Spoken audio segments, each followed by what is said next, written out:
السلام علیکم دوستو، ڈرامہ سیریل گڈی کی آنے والی ایپیسوڈ کافی زیادہ انٹرسٹنگ ہونے کے لیے جا رہی ہے۔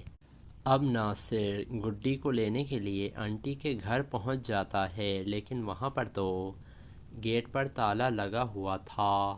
یہ سن کر ناصر محلے دار سے پوچھتا ہے کہ یہ سب لوگ کہاں گئے ہیں۔ یہ سن کر وہ آدمی بتاتا ہے کہ یہ لوگ تو آج ہی گھر چھوڑ کر چلے گئے ہیں۔ اب ناصر تو اپنا سر پکڑ کر بیٹھ جاتا ہے کہ مجھے جس بات کا ڈر تھا وہی ہوا۔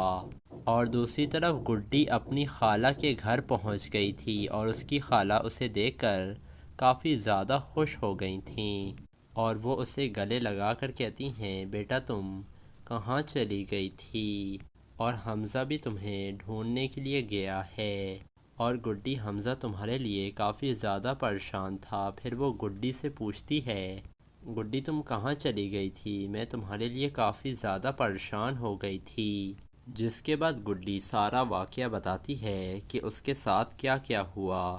پھر گڈی کہتی ہے، خالہ میں بہت تھک گئی ہوں، میں آرام کرنا چاہتی ہوں۔ جس کے بعد عشرت اس کو اس کے کمرے میں چھوڑ کر آتی ہے، اور سونی بھی گڈی کو دیکھ کر منہ بنا لیتی ہے کہ یہ چڑیل دوبارہ سے آ گئی میرے کمرے میں اور میرا کام خراب کرنے کے لیے۔ دوسری طرف یہ جو بابا سیفی تھا یہ بھی کافی زیادہ پریشان تھا کہ اگر گڈی نہ ملی تو میں ناصر کو کیا جواب دوں گا۔ اور کلیم جب یہ خبر دیتا ہے آنٹی کو اور بتاتا ہے کہ گڈی بھاگ گئی ہے، تو اس کی ماں کہتی ہے کہ آج رات ہی لوگ اسے خریدنے کے لیے آ رہے ہیں۔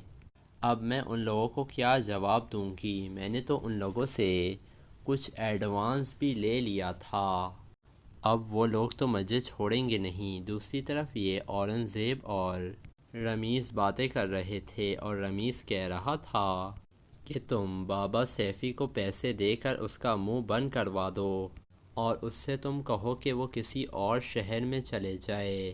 دوسری طرف آنٹی صوبیہ پر اپنا غصہ نکالتی ہے اور اس پر ظلم کرتی ہے اور کہتی ہے کہ تم نے گڈی کو بھگا کر بالکل بھی اچھا نہیں کیا ہے۔ لیکن اب صوبیہ ہوشیاری دکھاتی ہے اور کہتی ہے، میں تو تم لوگوں کے ظلم سہ رہی تھی، لیکن وہ تو ایک معصوم بچی تھی اور اسی لیے میں نے اسے بھگا دیا۔ آخر اس معصوم بچی نے تم لوگوں کا کیا بگاڑا تھا؟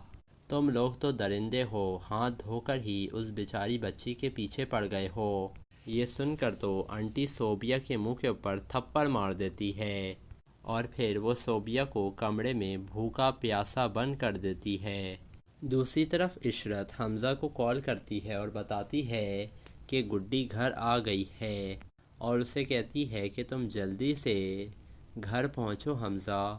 یہ سن کر حمزہ کافی زیادہ خوش ہو گیا تھا، اور وہ ناصر کو بھی بتا دیتا ہے کہ گڈی میرے گھر پہنچ گئی ہے۔ جس کے بعد ناصر بھی حمزہ کے ساتھ گڈی سے ملنے کے لیے حمزہ کے گھر آ گیا تھا۔ لیکن گڈی ناصر کو دیکھ کر بالکل بھی خوش نہیں ہوتی، اور وہ ناصر سے کہتی ہے کہ آپ نے میرے ساتھ بالکل بھی اچھا نہیں کیا ہے۔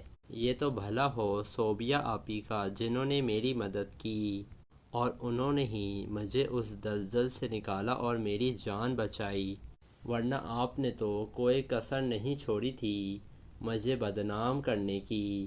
لیکن گڈی کو تو ابھی اس بات کا اندازہ ہی نہیں ہے کہ اس کا خالو ہی اس کا سب سے بڑا دشمن ہے، اور وہ اس کی جائیداد حاصل کرنا چاہتا ہے۔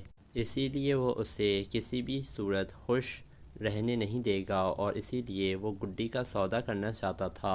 اب گڈی کافی بری طریقے سے پھنس چکی ہے۔ ایک طرف تو سیفی بابا ہے جو اس کے ہاتھ دھو کر پیچھا پڑا ہوا ہے، اور دوسری طرف وہ عورت جس کے گھر سے بھاگ کر گڈی اپنی خالہ کے گھر آئی ہے۔ جس کے بعد گڈی ساری باتیں اپنی خالہ کو بتا دیتی ہے، تو اس کی خالہ یہی کہے گی، بیٹا تمہیں ڈرنے کی ضرورت نہیں ہے، اب تم میرے پاس آ گئی ہو نا، اور اپنا معاملہ تم میرے اوپر سونپ دو۔